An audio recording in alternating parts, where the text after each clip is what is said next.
सौंदर्यीकरण कार्य शुरू हो चुका है। इस मुद्दे पर कई सवाल उठ रहे हैं। आज हम इस मुद्दे पर खास चर्चा करने वाले हैं सुप्रसिद्ध अधिवक्ता शैलेश नारनौरे सर से, जो कि हाई कोर्ट और सुप्रीम कोर्ट के अधिवक्ता है। सर से हम जानेंगे कि सर ने जो एप्लीकेशन दिया था इस पे आगे क्या हुआ है और पूरी तरीके से लीगल गतिविधियाँ क्या रही। सर्वप्रथम मेरे सभी बौद्ध मानवों को जो है मैं जय हिंद कहता हूँ और नमो बुद्धाय कहता हूँ। ये जो आपने जो सवाल पूछा है ये एक बहुत ही बर्निंग इशू यहाँ दीक्षा भूमि में चल रहा है और ये अंडरग्राउंड पार्किंग का जो विवाद जो अभी चल रहा है, तो इसका जो है एक परमानेंट सॉल्यूशन हमें मिले, तो इसके लिए जो है मैंने एक हाई कोर्ट में एप्लीकेशन की है और वो एप्लीकेशन में मैंने ये रिक्वेस्ट की है कोर्ट को कि गवर्नमेंट ऑफ महाराष्ट्र को जो भी रेलेवेंट पार्टीज़ है वहाँ उनको जो है आप एक डायरेक्शन दो कि हमें जो है दीक्षा भूमि में जो अभी अवेलेबल जो ज़मीन है अराउंड 22 एकड़, तो उसके अलावा जो माता कचेरी की जो ज़मीन है साढ़े 16 एकड़ और कॉटन रिसर्च इंस्टीट्यूट की जो जगह है 3.5 एकड़, तो हमें दीक्षा भूमि के सर्वांगीण विकास के लिए जो है ये ज़मीन जो है अत्यंत ज़रूरी है और इसकी अगर जो है अवेलेबिलिटी हमें मिलती है विकास कार्य में, तो ये न केवल पार्किंग की जो समस्या जो है वो सॉल्व हो जाएगी, पार्किंग वहाँ हो सकेगी और साथ ही साथ जो है एक वर्ल्ड लेवल की जो है दीक्षा भूमि बनेगी। एक जो ग्लोबल जो स्टैंडर्ड होना चाहिए, ग्लोबल जो डिज़ाइन होना चाहिए दीक्षा भूमि की, क्योंकि वो इंटरनेशनल प्लेस है, हिस्टोरिक प्लेस है। तो मुझे ऐसा लगता है कि हमारे नागपुर में या फिर इस पृथ्वी पर सबसे ज़्यादा पवित्र भूमि ये नागपुर की दीक्षा भूमि है और उसी लेवल पर उसी स्टैंडर्ड पर जो उसका जो है विकास होना चाहिए और सर्वांगीण विकास होना चाहिए। तो जब हम कंपैरिजन करते हैं शेगांव के गजानन महाराज का जो तीर्थ स्थान है और वहाँ जिस प्रकार से साइंटिफिक दी गई है, गवर्नमेंट ऑफ महाराष्ट्र ने जो निधि दी है, तो वो एक हमारे लिए बहुत ही ज्वलंत एग्जाम्पल है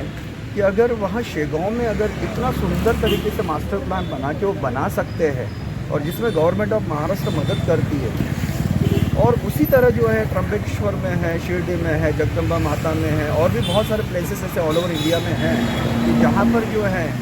जो रिलीजियस प्लेसेस है, जो तीर्थ स्थान है, वो बहुत सुंदर बनाए गए और उनको हज़ारों करोड़ जो है ऐसे निधि जो है गवर्नमेंट ने दी है। तो दीक्षा भूमि क्यों निगलेक्टेड है, क्यों इस पर जो है नज़रअंदाज जो है किया जा रहा है गवर्नमेंट की ओर से। तो अभी जो है मुझे ऐसा लगता है कि ये राइट टाइम है, राइट समय है कि जहाँ पर इस तरह की कंट्रोवर्सी चल रही है, तो ये सारी कंट्रोवर्सीज जो है इसको विराम मिले। इसलिए सबसे परफेक्ट और सबसे राइट सॉल्यूशन यही है कि गवर्नमेंट ने हमें ये माता कचेरी की 16.5 एकड़ जो लैंड है, ज़मीन है, और ये कॉटन रिसर्च इंस्टीट्यूट की 3.5 एकड़ जो ज़मीन है, ये आल्टर करके, यानी इसका जो पर्पज़ है, हालांकि वो भी पब्लिक यूटिलिटी के लिए दी गई है, पब्लिक पर्पज़ के लिए दी गई है,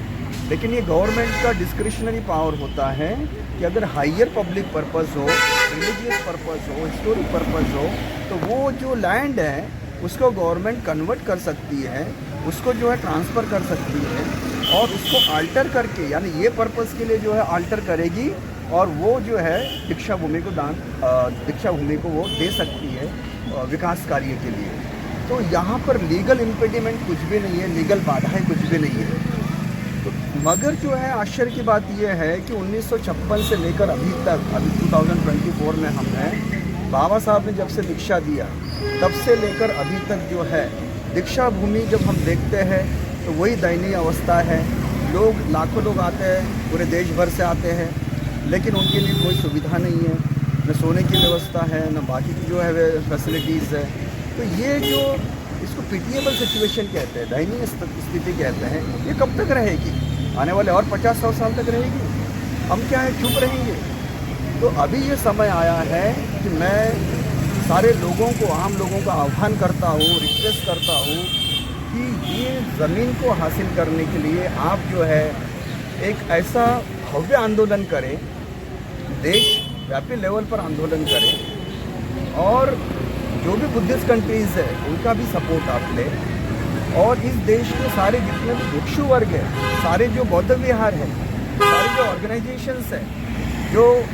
अपने जो पॉलिटिशियंस हैं, तो जो भी इंटेलेक्चुअल्स है, जो इन्फ्लुएंशियल पर्सनालिटीज़ भी है, वो सब जो है एक टीम वर्क की तरह आए और इस कॉज के लिए फाइट करें। और मुझे लगता है कि अगर एक सिग्नेचर कैंपेन भी अगर करते हैं,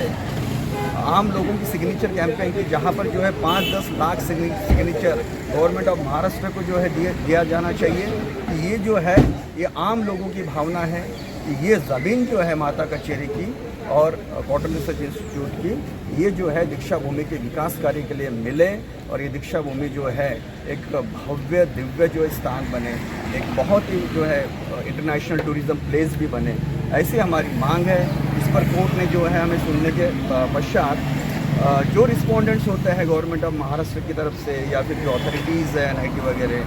तो इन सबको जो है कोर्ट ने कहा कि आप इनकी एप्लीकेशन पर एक स्पष्टीकरण दो और 2 हफ्ते का उनको समय दिया है। तो उनकी तरफ से जो है अभी एफिडेविट पर ब्लैक एंड वाइट पर कोर्ट के रिकॉर्ड में आएगा कि उनका क्या कहना है, तो वो भी एक्सपोज्ड हो जाएंगे कि वो इस कॉज के लिए, भव्य दिव्य कॉज के लिए वो सपोर्ट कर रहे हैं कि विरोध कर रहे हैं, पॉजिटिव है कि नेगेटिव है। और अगर पॉजिटिव है